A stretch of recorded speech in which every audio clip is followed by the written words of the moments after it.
Hey everyone, hope you guys are doing well. I wanted to do some readings specific to your sun, moon, rising, or Venus to get some, as you can see by the title, love messages and guidance for this month of January 2023. So feel free to check, as I mentioned, those specific placements.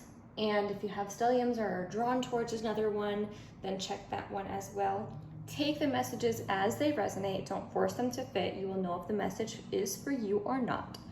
And take it with a grain of salt as well, because I'm not being held responsible or liable for whatever shit goes down on in your love life. All right, capiche, cool. All right, let's dive into this, my loves. Pisces, what's going on? Let's go ahead and get your reading for this month.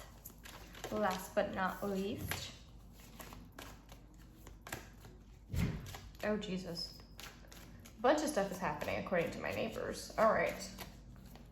I don't know if you guys are new or you guys have been with me for a while, but I read in a very intuitive and natural manner in terms of if stuff around me is happening, I do take it as signs, and usually there's symbolism behind the things that come through during the time that I'm reading. So yeah, just if you're not familiar with how I read. So the external of what's happening during this read is a huge indication for the energy that I'm reading into. So the loud thud, for example, upstairs, I feel means something, and I guess we'll uncover that as we do this reading, shall we? Okay. Pisces, sun, moon, rising, Venus, stelliums, or even if you're a cross watcher, welcome. Let's get into it. For January, what is some love guidance? Surrender to trust. Trust yourself and your decisions. Don't be swayed by other people's strong opinions about what to do. Take action and be confident that you have chosen the right path. So, for example, tying this back to that thud, when you hear a thud, it's great force, correct? So I feel like tying this into this message right here, don't allow other people's force even, or dominating nature, or stubborn, rigid stance to mean that you have to conform to it, if you will.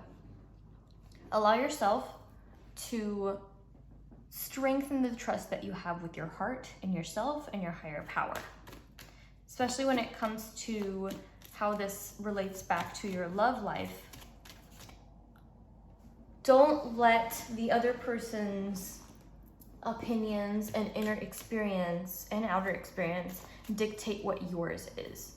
I'm not saying don't be compassionate and don't hear them out and invalidate and deny. I'm not saying any of that. I am saying, however, learn what it means to accept what they have to say, but not take it on as your truth.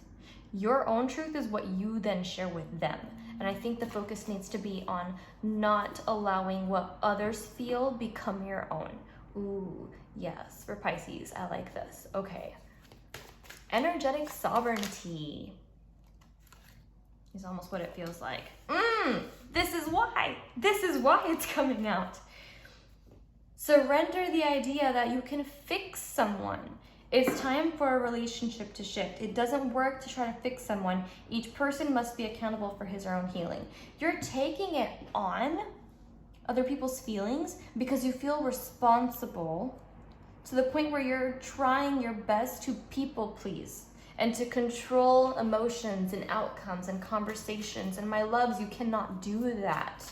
So as I said just now, it's your responsibility to hear out your partner. It's your responsibility to do the same for yourself. Make sure that you advocate for yourself, but do not start meshing both of the experiences into one. When I say that, take that with a grain of salt, okay? I'm saying that the connection, okay, here we go. You are your own entity. You are having your own experience.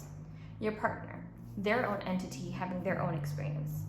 The connection is an entity where there is a experience happening at all times, but both of you are having that experience differently, you see, because you both are individuals at the end of the day, experiencing what happens when you come together.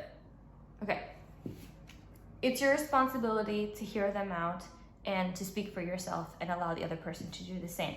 It's not your responsibility to hear what they have to say and then take it on as a project to then make sure you start putting band-aids on shit and speaking and acting out of complacency, if you will. Ooh, y'all are, okay. That's specific for some people, I feel. Okay. Love guidance for Pisces for January 2023. Maybe it's time to get out of your head, both of you, and to be a bit more lighthearted. It's time to bring back the essence of play into your connection, into your dating. Doesn't matter if you're coupled or not. Burp confirmation, thank you, Spirit. Things have been too serious, and you're being asked to build trust within yourself and your connection by indulging this lighthearted energy where there is consistency, there is a rebuilding of repairs happening. That romance comes back in through this, and you attract more of that lightheartedness and joy back into the connection and in this department of your life by indulging in these moments, all right? Interesting.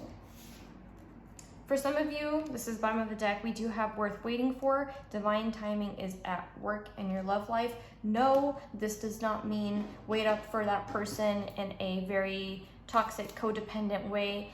I feel this message has to do more with knowing that the time and effort that you put into this healing and being more conscious of detaching from this and doing more of this and this is worth it. The efforts will not be futile. All right? It may feel like it's harder in the beginning as you're still trying to form that habit, but it will be worth it. All right? Do not twist the messages to let it fit what your ego is desiring. All right? I'm making that very clear. I do not support any type of toxic or codependent connections or behaviors here. So no, you are not putting your life on pause to be like, okay, they're gonna come back. No, we're not doing that shit. All right? Loud and clear. Okay, moving along.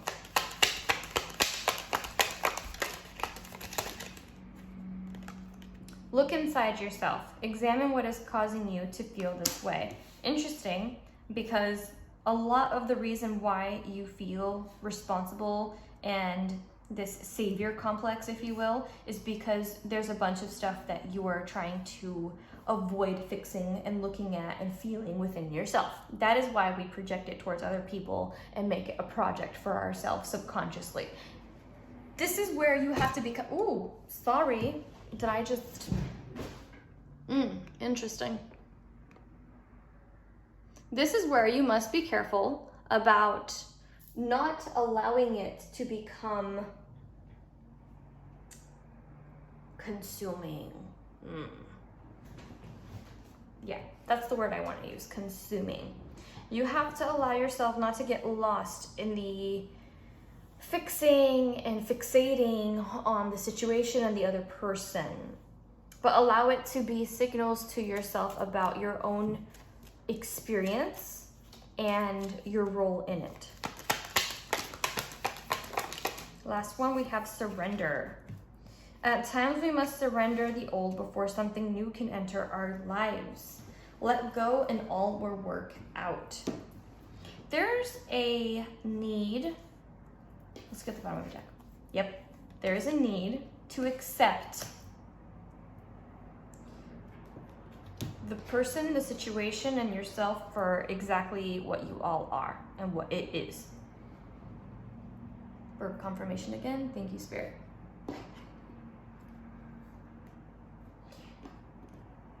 There's a part of you that needs to transmute.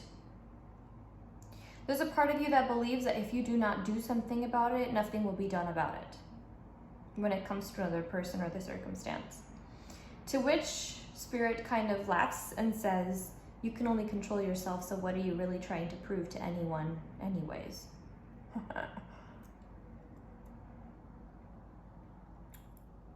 Do your best to take accountability, for yourself. You are only ever supposed to be an inspiration to others, a light to others to do the same themselves. Real change only takes place and growth only takes place when everyone can take, they can basically carry their own weight, right?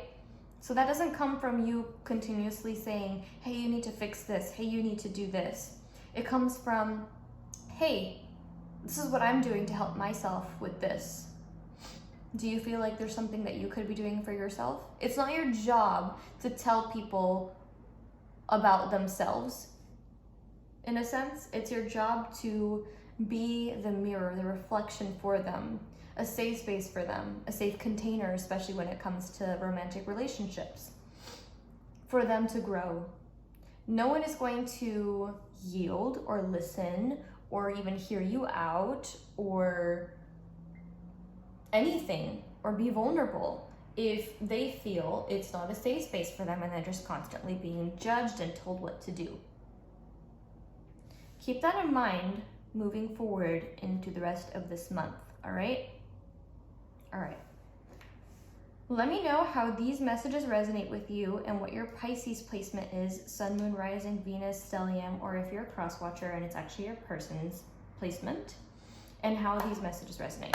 If I have not already said that, I feel like I'm being really redundant with this reading. Anyways, I love you guys. Make sure you check your other placements and I will catch you in the next reading.